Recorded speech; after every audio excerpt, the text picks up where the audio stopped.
আজকে আমাদের আলোচনার বিষয় হইল সাধারণ আর অসাধারণ এলেমকৃত পরিচয় সম্পর্কে সঠিক দলিল প্রমাণ সহ সম্পূর্ণ আধ্যাত্মিক দৃষ্টি অনুসারে এবং দেহতত্ত্বের হিসাব অনুযায়ী আজকের পর্বে কিছু আলোচনা করা হইল।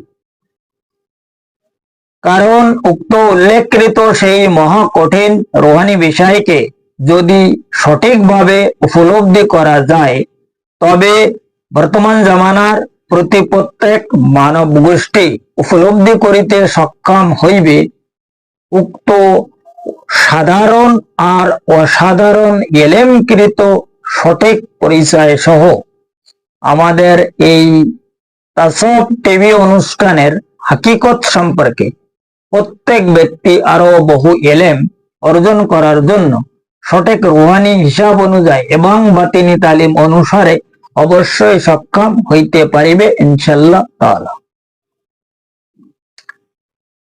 কাজে এখন উপলব্ধি করার বিষয় হইল উক্ত সাধারণ আর অসাধারণ এলেম কি এবং তাহার আসল পরিচয় কি তাহার বিষয়।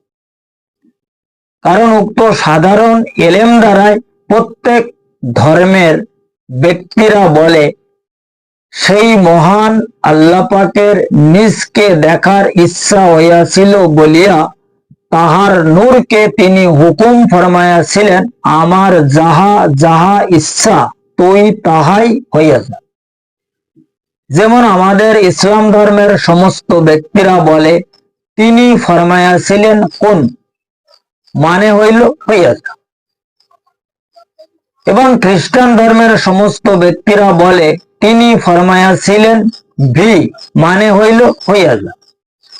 ফের সনাতন ধর্মের সমস্ত ব্যক্তিরা বলে তিনি ফরমাইয়াছিলেন ভু, মানে হইল হইয়া যা।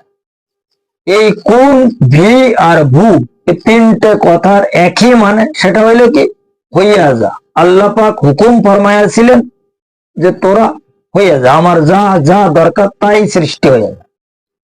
এই হইল উক্ত সাধারণ এলেমের হিসাব।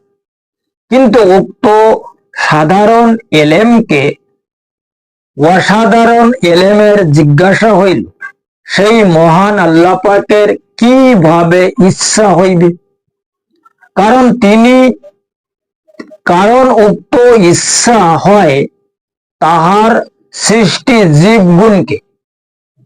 কারণ তিনি তো সৃষ্টি হইতে অনেক ঊর্ধ্বে, তাহাকে তো ইচ্ছা হইতে পারেই না। কারণ হইল তিনি তো আলা কুল্লি শাইইন কাদির। তিনি তাহাকে আবার কিভাবে ইচ্ছা হইবে, তাহাকে তো ইচ্ছা হইতেই পারে না। ইচ্ছা হয় তাহার যত প্রকারের সৃষ্টি জীব আছে তাহাদের, আমাদের ইচ্ছা হয়, কারণ আমরা হচ্ছি তাহার সৃষ্টি জীব। কিন্তু তাহাকে তো কোনো ইচ্ছা হইতেই পারে না। আলা কুল্লি শাইইন কাদির, তিনি তো সবকিছুর মালিক, তার আবার ইচ্ছা কোথা থেকে হবে। কাজেই এখন উক্ত সাধারণ এলেমের কাছে কোনো জবাব মোটেও নাই। ঠিক তদ্রূপ নিয়ম অনুযায়ী অন্তিম সময় উক্ত উল্লেখকৃত সাধারণ এলেম কোনো কাজে মোটেও আসিবে না, কেবল ইয়ানফসি ইয়ানফসি করিতে হই।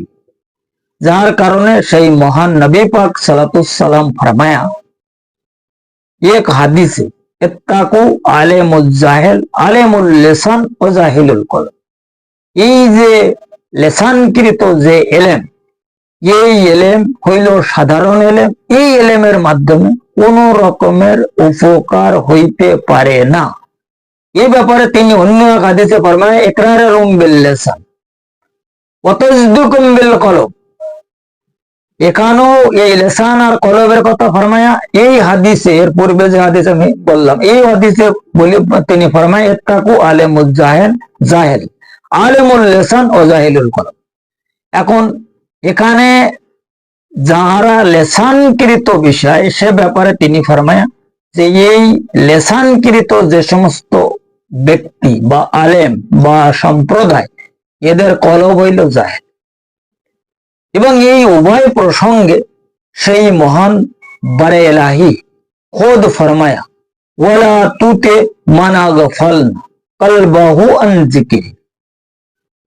এখন সরকারে দু আলম সালাতুসাল্লামের হাদিস আর আল্লাহ পাকের এই আয়াতে তিনি কি ফরমায়া, ওয়ালা তুতে মানা গফলনা কলবাহু আন যিকরি, যাহাদের কলব বা দিল আমার জিকির হইতে গাফিল রয়েছে সেই সমস্ত ব্যক্তিগণের কোন পাইরবি তোমরা করিবা না। পাইরবি তাহাদের করা যাবেই না, যাহাদের দিল কিংবা কলব সেই মহান বারে এলাহির জিকির হইতে গাফিল রয়েছে।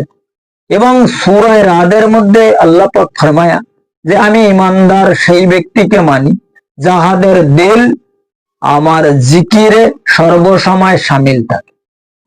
এখন এখানে কোরআন হাদিসের দলিল বা হিসাব মতন বোঝা যায় যে আমাদের অসাধারণ এলেম কাহাকে বলে আর সাধারণ এলেম কাহাকে বলে, এবং সাধারণ এলেমে কি উপকার হবে আর অসাধারণ এলেমে কি উপকার হবে, এটা যারা জ্ঞানী সম্প্রদায় তারা যদি একটু ভালোভাবে গবেষণা করে তা অবশ্যই তাহাদের বুঝে আসিবে যে সাধারণ এলেম কাহাকে বলে আর অসাধারণ এলেম কাহাকে বলে।